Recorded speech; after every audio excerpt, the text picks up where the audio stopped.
Lalostaki time. Ding. Texting. Everybody text. You write down the thing you want to text. You text it to the person, and they get it like in a few seconds or something. I don't know how that thing works. That shit both amazes me and scares the shit out of me. It amazes me because that shit can fly around our world and somehow keep us all connected. What scares me is somehow the government can use it to spy on us. They know what we do in the bathroom. Holy crap, they watch me while I do that. They watch me while I do my business. They watch me. Who the fuck is they? Okay, going back to topic. I, myself, am not a very good texter, right? I text a girl, she would text like in an hour.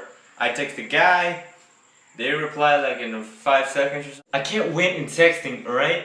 I text a girl, she takes like forever to text back, and I'm impatient, alright? So I text all this shit while I'm waiting. Hey, what you doing? I make videos. What you doing? I just went for a walk. What you doing? Why are you taking so long? What you doing? Bitch! What you doing? I get a reply 10 minutes later saying, nothing. Low self-esteem, bitch. Now that, my friends, is fucked up. Lalostaki time. Ding.